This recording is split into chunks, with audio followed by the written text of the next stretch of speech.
What's up, my people? Welcome to the Mind Pursuit podcast, and this is a continuation of the last episode. I am hosting my one and only sister. Oh, we have another sister called Shali. You will see her in one of the episodes. Let's pick it up from the last conversation we had. You talked about your entrepreneurship journey, where it began, how you are able to learn and relearn some of the behavior. So if you haven't watched it, by all means, go back and watch it. Remember to subscribe, like, comment, tell a friend to tell a friend, share this podcast. You never know, you may help us all. So in your entrepreneurship journey, you have so many businesses, but it's not my story to tell. It is yours. Yes. So I would want you to tell us about where we are at. Mint at Mua. People, Mint at Mua belongs to one and only Suzy. So how did it start? How did you start scared? It goes back to building. Yeah. My dad says, when you have 1,000 shillings Yeah. and you go to the shop, Yeah. the shopkeeper does not ask you, did you dig a trench or were you paid to sit in the office? Yeah. The shopkeeper takes the 1,000 Yeah. and it's valid. Yeah. So he has always encouraged us to work. Yeah. Even actually my mother more. She has always encouraged us to work. And my mother has always pushed for kama mwanamke unafaa kuwa na pesa yako. Yeah, true. Like, don't ever fully depend on your spouse. So that has been my drive. I really don't like being at the mercies of anyone. Yeah. Whether it's not even my spouse. My spouse is my safe space. But anyone, literally, Yeah, I really yeah. don't like that feeling that I Yeah. have to go back to you for. Yeah. So in my entrepreneurial journey, Yeah. because business is business, Yeah. at some point I found myself there Yeah. where I had to actually go to people and borrow. Yeah. You really expose your family. In that moment, you just don't know it, but you really expose your family to a lot of ridicule. So business, I've done it all. Mimi sinanga aibu. I don't do bad deals. Yeah. And I'm also a person of faith. I will not do anything that will take me to hell. Yeah. So I'd always do anything I will do to make sure we have bread in our house. Yeah. My husband works. Before we used to rely on the same business, but he got into corporate. But he knows that ata tukakosa mia, Suzy will step up and we will. So we make a very good team. Him bringing in the structure and the balance. He actually brings in the stability now because with that employment thing I was telling you about, that when Tare1 begins, you know, at the end of the month you have money. So that stability, he brings it. Yeah. And me, I make sure this other side, we are just moving. Yeah. So we make a very good team. So business-wise, we started way back. We started with clothes. Clothes is what I understand. I love fashion. So we started with clothes. Yeah. When then got into IT, supplies. Yeah. From there, when the business collapsed, I sold mangoes. Yeah. I've sold dania. Yeah. I became a farmer, but I love farming. Farming, I will do it for free. Even where we are now, I make sure we have like a small garden where we can just get everything organic. Yeah. So even at your home. Yes, even at my home, I make sure the small. Do you know? I went to the supermarket and I found dania is 20 bob. Yeah. I'm like, dania is 20 bob. Yeah. No, I can't. No, dania should be free. Yeah. Because it's the easiest thing to grow. So I always make sure wherever I am, I have those things that I don't have to run to the market to actually buy. But it's also because I also love farming. Yeah. Somehow I know when I get the time, because Yeah. farming is time, Yeah. I'll still go back to farming. Oh. Yeah. So I've been a farmer. There's a time my babies could not understand Yeah. what their mother does. Yeah. Because during the day, I am out there doing all kinds of things. Yeah. At night, I am making hair. Yeah. Because I used to make hair in my house Yeah. and revamp them in my house. So I'll sleep at 2, 3 a.m. because deadlines. Yeah. Clients gives you hair and you have to take it back the following day. Yeah. So I will literally not sleep. Yeah. So as to make things work and deliver as agreed. Yeah. So my babies were confused because they were in school and the teacher asked them, what do your parents do? Yeah. And they literally could not describe what their mother does. Yeah. Because one moment she's bringing in diarrhea, the next she's dealing with hair. So it was a very confusing time. But as they're growing up, they now understand, because now they understand the aspect of business. I want to do what Indians do with their kids. What actually my mother, leave alone Indians, I've even gone too far. What my mother did with me, I want my children to actually fail faster and fail forward. So I want them to understand how business is at their young age and how to handle money. Their father got that side of handling money because my babies know how to save and all. So I need them to understand the business aspect, that it is not always rosy. Sometimes you will fail. Sometimes it will be good. When it's good, it's really good. When it's bad, it's really bad. And they'll need to detach emotions from business. They have to be cruel, I'd say. In the business world, you really have to be selfish with what you're doing. Your priority has to be you and your business. So I want my babies to actually understand that, because to me, that's all I know. So I appreciate business. So over time, you learn discipline, you learn resilience, you learn to forego luxuries. You learn that business money is business money. You're broke, but your business has money. You get to understand what my mom used to say. You tell her, ninunulie chips, anakwambia, sina pesa. You're like, huna pesa, tumehesabu pesa. Because then there was, when we started out, hakuwa na thao. So umehesabu pesa 500, umeweka hivi na 100 na 50. Pesa inashana hivi. Alafu anakwambia zikupe 50 bob ununue chips. You're like, this selfish woman. Now I understand she was not selfish. Because there are times I also have money like this. And my babies ask for sour, what are they called? Sour things. And I am like, there's no budget for that now, Baba. We cannot do that.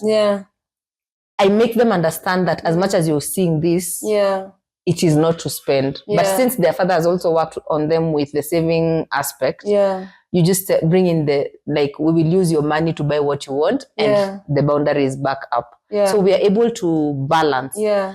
So with business, we started from there. It's a whole journey. No one is perfect in business. Any business person has a journey. If you see someone who just skyrocketed, at 1 minute they are dealing with, they are 100-aire, and the next they are millionaires, and there's no process to it, there's a problem. Because every single business has process. You will not get old money with a new business. So you have to skill. And you have to build patiently.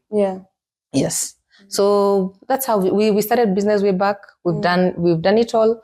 And now we are getting more stability, I'd like to think, with what we are doing now currently. Yes. Oh, wow. Thank you for sharing that. So how did your journey with particularly envisioning Mint at Moa begin? Mint at Moa, I'd say, is a blessing that actually came from nothing, I'd say. Because when we started out, we had gotten into a deal of hosting students for a particular college. And that when we wanted to get this property, like we wanted to buy the land, we wanted to buy it so that we can do hostels for the college that we were setting up for then. So when we couldn't agree, at some point, we actually disagreed when we had just bought the land and you're now doing the plans for how the rooms will look like and all, where the kitchen will be. So that deal went south. When that deal went south, we thought to ourselves, there's no restaurant on this hill. This hill is so beautiful, Wow. and there's no restaurant literally that you can just walk in and have a meal and go home.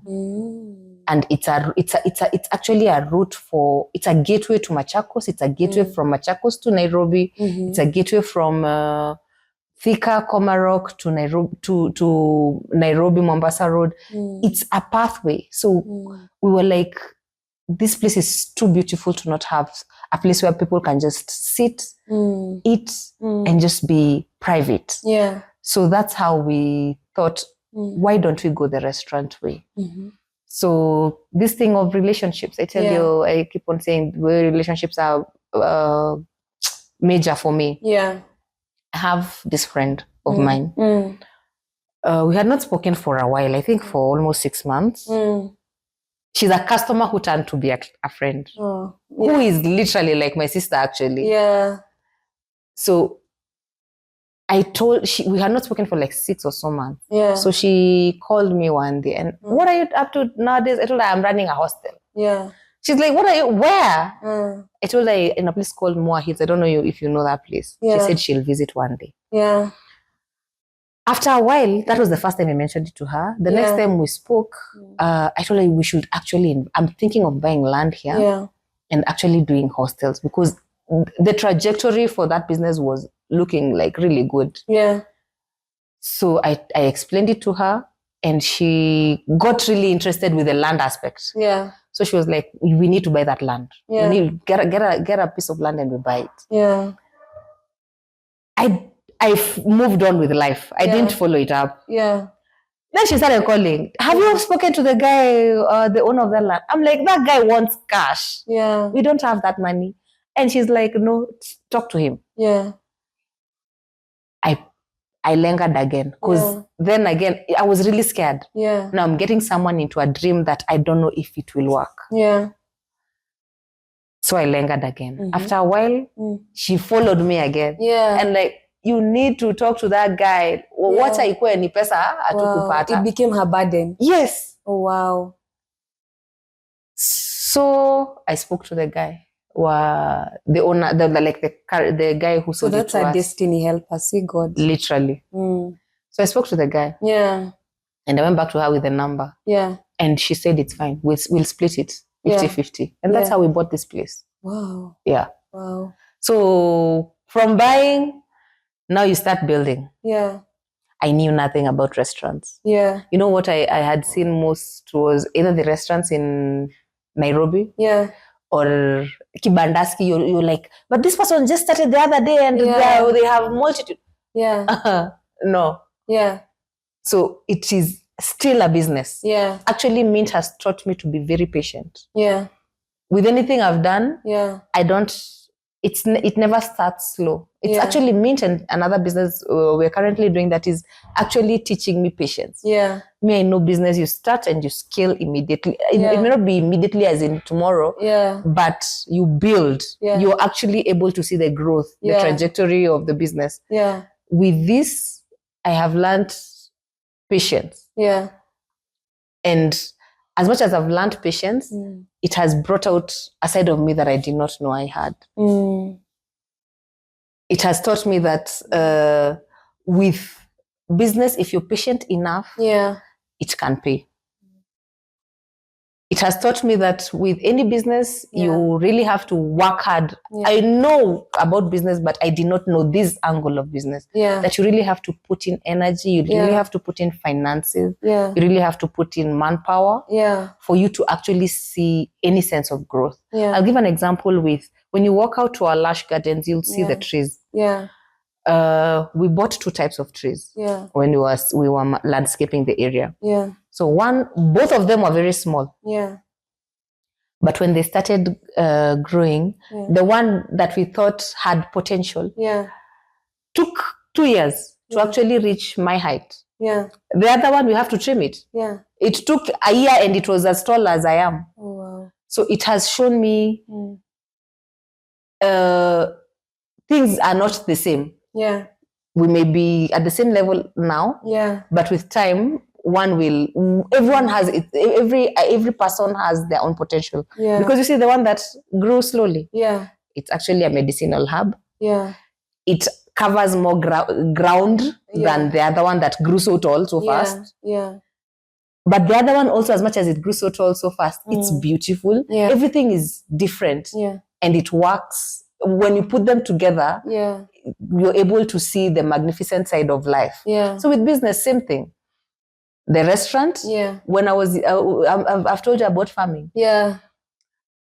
And now I understand vitunguu natumia kiasi gani, tomato natumia kiasi gani. Because when I had clients, then they will tell me, nilete net moja. You're like, you big restaurant, unatumia net moja. Yeah. But now I understand actually kutumia net moja ya kitunguu is major. Yeah. So it starts from way back. You're able to see that path God took you through was actually preparing you for a journey that is just only known to Him. Yeah. So it makes the journey easier. Because I wouldn't say I've struggled with mint, to be honest. I wouldn't say I've struggled with anything about mint. Yes. Oh wow. It's not been laid out straight, but I've not struggled with anything. When I envision something, somehow God provides for it. Oh, wow. Yeah. We never lack with mint. Oh wow. Yeah. Thank you so much for sharing that about that. And I'm reminded of one of the themes that I'm running with this year, building from a place of rest. So for you with Mint, you're able to actually build from that point of rest. Yes. And rest meaning being in partnership with God and just allowing God to take you through. Yes. And do it scared at the end of the day. Yes. Wow. Thank you so much for sharing the journey. If you are yet to visit Mint at Moa, this is the time. Check them out at LinkedIn, Mint at Moa Restaurant and Conference Facility, and see the products that they have. They have a conference facility. If you're looking for a place to train, Mint at Moa is the place. If you're looking for a place where you can hold a team building, Mint at Moa have really serene grounds. You can be able to hold a team building. You can hold a wedding. You can have your wedding here. Ooh, the pictures are going to be amazing. You can have a baby shower, a bridal party, whatever kind of event you're looking to have. Check out Mint at Moa, and I know it will blow your mind up. If you're looking for a place to just tone down, to just run away from the hustle and bustles of Nairobi or wherever you're coming from, Mint at Moa is home away from home. You can come and just take your mocktail and enjoy the serene place. If you're looking for a place where you can just pause, reflect on your life and just reset, a place that is therapeutic, Mint at Moa is the place to be. So check them out. Be sure to come and eat the delicacies that they offer and thank me later. It has been an amazing, amazing, amazing session with a lot of life nuggets that you're able to pick, and also mental health, ways in which you can be able to cope with mental health struggles like resilience. We've had a lot of resilience from Susie's story. We've had a lot of being able to actually bounce back from some of the things that were causing stress here and there. And one thing you will realize is with life comes hurdles. But all these hurdles, they'll be able to build you up to become a better person. You don't have to give up. Even if you are experiencing a bump right now, you don't have to give up. Giving up should not even be an option for you. And giving up in this sense is wanting to die by suicide. Should not be an option for you. It is a deep hurdle. I don't know what you're going through. Whatever it is, remember you can be able to bounce back. And you've been able to see that through Susie's stories. Look at how childhood actually affects an individual's life. We say, or rather I say, you are a sum total of your childhood experience. So as a parent, please, let's nurture our children holistic. And how do you do that? I know even as a parent, there could be most often than not, you go through stressors here and there. Learn to not project that stressor to your child. And how you do that is by showing up for yourself. How you show up for yourself is through self-care. What are your self-care practices? Be sure to put them on the comment section below. tell us, what do you do for fun? How do you, self-love is one of the act of self-care. What do you do to show love for yourself? How do you show up for yourself as an individual before you show up as a mother, as a spouse, how do you show up for yourself generally? So thank you so much for sharing. It was an amazing, amazing episode. And be sure to subscribe, like, share, tell a friend to tell a friend, like me on my LinkedIn platform, Mercy Nzuki, and follow our Mind Pursuit podcast. See you on the next one. Bye. Bye.